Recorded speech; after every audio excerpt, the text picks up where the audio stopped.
중국의 시무주 전파 망원경 네트워크가 3i 아틀라스에서 신호를 포착했을 때 그 데이터는 불가능해 보였습니다. 피보나치 수열에 따라 간격을 둔 3개의 비펄스가 끊임없이 반복되고 있었습니다. 이는 자연 현상일 리가 없었습니다. 의도나 통제가 있었음을 암시하는 것이었습니다. 몇 시간 만에 통신 내용은 기밀로 분류되었고 모든 국제 통신망은 차단되었습니다. 화성 너머로 사라진 이 물체는 오래전에 사라졌을 것으로 추정되었습니다. 그러나 3i 아틀라스는 다시 활동하고 있었습니다. 만약 그것이 단순한 반사가 아니었다면 누가 또는 무엇이 공허함 속에서 반응하고 있었을까? 2025년 6월 말 중국 남부의 여러 후속 망원경이 별빛을 배경으로 희미한 점 하나가 움직이는 것을 포착했습니다. 겉보기에는 별다른 이상은 없었습니다. 그저 시야를 가로지르는 또 다른 작은 천체였을 뿐이었습니다. 그러나 계산은 맞지 않았습니다.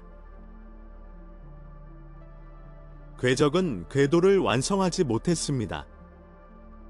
태양에 묶인 모든 천체는 결국 돌아오지만 이 천체는 예상과 반대 방향으로 너무 빠르게 움직이는 열린 경로를 따라갔습니다.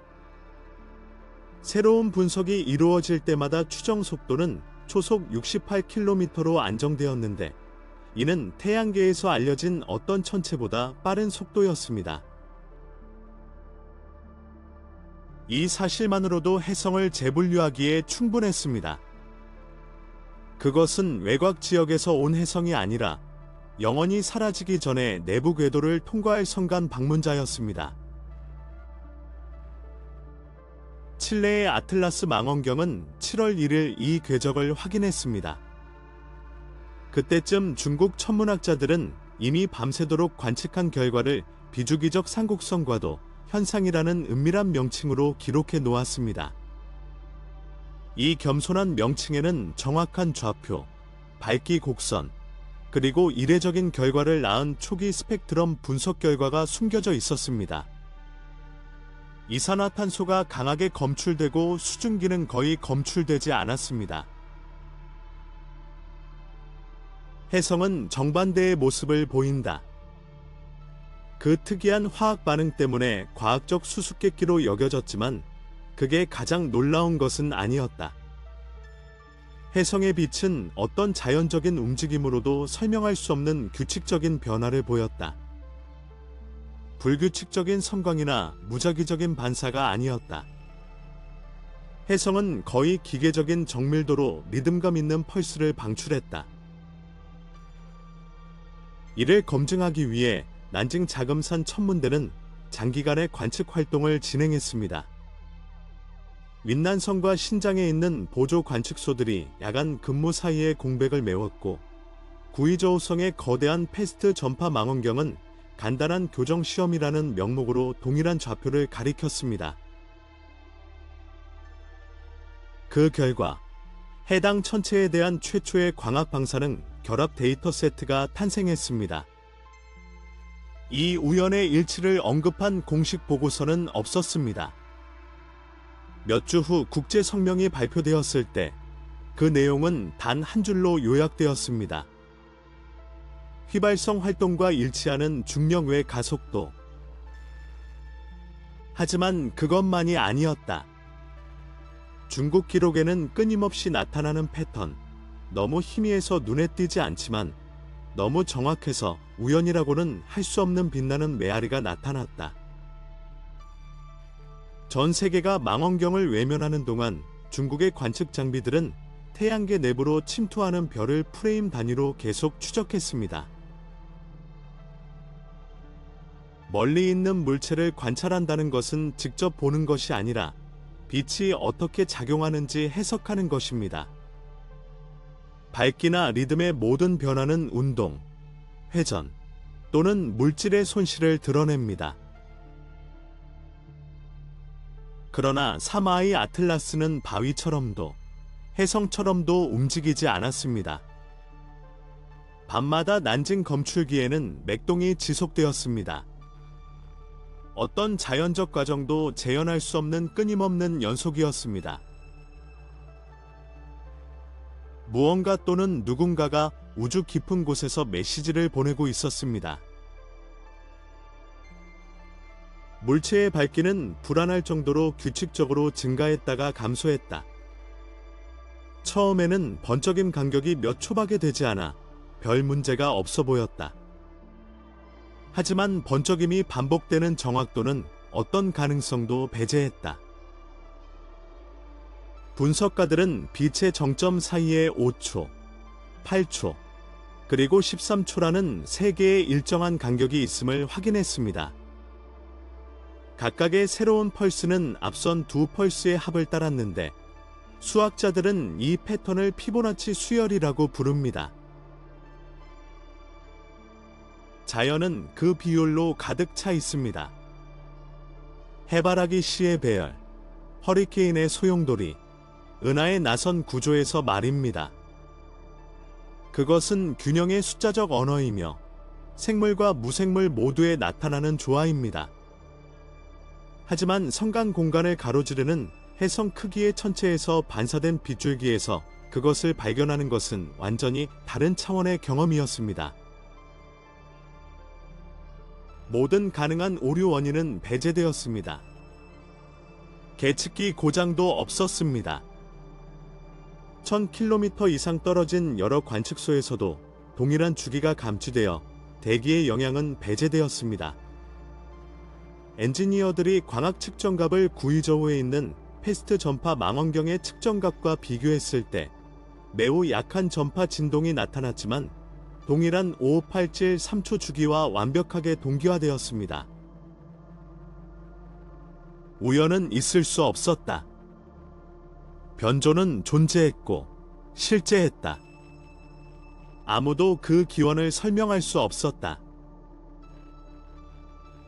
해성에서 가스가 분출되면 불규칙한 성광이 발생하는데 그 성광은 결코 정확하지 않습니다. 고체의 회전은 주기적인 광도 곡선을 만들 수 있지만 회전 속도가 변함에 따라 그 간격은 왜곡됩니다. 그러나 여기에서는 모든 것이 일정하게 유지되었습니다. 데이터는 깨끗하고 수학적이고 완전히 다른 파장에서 관찰한 기기에서 동일하게 나타났습니다. 측정 결과는 보관되었지만 공개되지는 않았습니다. 8월 말에 발표된 중국 공식 보고서는 휘발성 활동과 일치하는 중력에 의하지 않은 가속도 세대에서만 언급했습니다.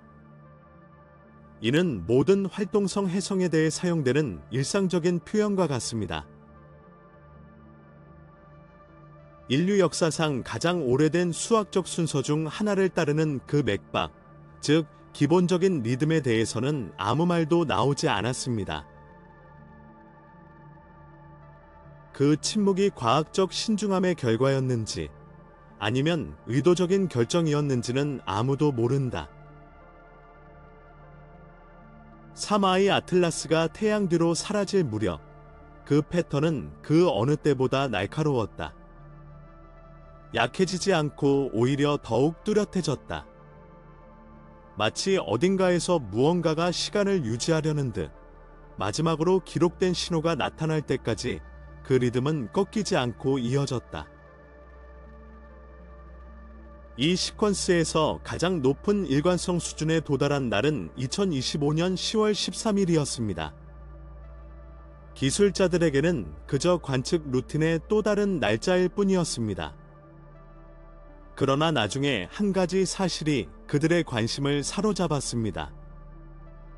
바로 그날이 1917년 10월 13일 포르투갈 파티마에서 소위 태양의 기적이 일어났던 날과 겹쳤다는 것입니다. 당시 수천 명의 사람들이 하늘이 반복적으로 깜빡이는 것을 목격했다고 주장했습니다. 만약 사마이 에트러스가 같은 날짜에 태양 바로 뒤에 위치했고 20세기 지도에 기록된 태양 경도와 거의 일치했다는 사실이 아니었다면 그러한 시간적 우연은 단지 호기심을 끄는 일화에 불과했을 것입니다. 간단하면서도 정확한 기하학적 대응. 한 물체는 태양 뒤로 사라지고 다른 물체는 한 세기 전에 태양을 비추는 듯했다. 아무도 연관성을 언급하지 않았지만 그 내용은 보고서 여백에 기록되어 있었다. 하지만 정말로 중요한 것은 패턴 자체였습니다. 5, 8, 13초 간격으로 규칙적으로 빛의 펄스가 나타나고 그 뒤에 34초 동안 멈춥니다. 이는 자연스러운 피보나치 법칙을 따르는 숫자로 각 항은 이전 두 항을 더한 값입니다. 우주의 성장과 형태의 질서를 정의하는 수학적 구조. 빛 반사에서 이를 감지한다는 것은 누군가 또는 무언가가 제어된 방출체만이 유지할 수 있는 정밀도로 시간을 측정하고 있음을 암시합니다. 엔지니어들은 가능한 모든 설명을 고갈시켰습니다. 회전하는 물체가 뒤틀린 탓이었을까요? 가능성은 낮습니다. 회전하면서 간격이 점차 늘어나거나 줄어들어야 하는데 그런 일은 일어나지 않았습니다. 분출된 가스 제트가 빛을 바꿀 수 있을까? 완벽한 동시성을 가지고 작용한다면 가능할 것이다. 어떤 혜성도 그런 모습을 보여준 적이 없다. 기기 오류도 배제되었습니다. 광학 안테나와 무선 안테나 모두 서로 다른 관측 지점에서 동일한 시간 패턴을 기록했습니다. 48시간 후, 그 리듬은 매우 안정적이어서 과학자들은 데이터를 통해 완전한 파형, 즉 완벽한 수학적 특징을 추적할 수 있었습니다. 얼마 지나지 않아 그 물체는 태양 뒤로 사라졌습니다. 직접적인 관측은 중단되었지만 마지막 기록은 맥박이 사라진 것이 아니라 마치 신호가 눈에 보이지 않는 곳에 그대로 남아있는 것처럼 관측 장비의 손이 닿지 않는 곳으로 사라져 버렸다는 것을 보여주었습니다. 그 의미는 여전히 미스터리로 남았다. 하지만 보고서에는 시간적 우연이 기록되어 있었습니다. 파티마에서 설명할 수 없는 태양 성광이 발생한 지 1세기 전과 같은 날짜에 성간 천체가 우주의 자연적 질서를 지배하는 것과 동일한 숫자적 비율에 따라 빛을 방출했습니다. 다음 미스터리는 화학적 구성에서 나왔습니다. 빛이 물질을 통과할 때 남기는 흔적, 즉 스펙트럼은 우주 바코드와 같으며 그 기원을 나타내는 고유한 특징입니다. 태양 복사선이 해성에 닿으면 표면 얼음이 승화하면서 수증기와 다른 기체들이 방출됩니다. 이는 정상적인 현상입니다. 물이 풍부하고 이산화탄소와 일산화탄소가 소량 존재하기 때문입니다. 하지만 3I 에트러스는 규칙을 어겼습니다. 이산화탄소 배출량은 높았고 수분은 거의 없었습니다. 평소보다 20배나 높은 비율이었습니다. 7월 중순에 수집된 최초의 적외선 데이터는 4.26 마이크론의 선명한 띠를 보여주었는데 이는 기체 이산화탄소의 명백한 특징이었습니다. 의아한 점은 이 신호가 태양에 접근함에 따라 물 분자가 활동의 대부분을 차지할 때처럼 약해지지 않고 일정하게 유지되었다는 점입니다. 이는 가스가 표면에서 나온 것이 아니라 더 깊은 층에서 규칙적인 정밀도로 방출되었다는 것을 시사하는데 마치 내부 저장소가 통제된 방식으로 열리는 것처럼 보입니다. 중국 관측소에서 광학 판도값을 국제 적외선 데이터와 비교했을 때 곡선이 일치하지 않았습니다. 서양의 기록에 따르면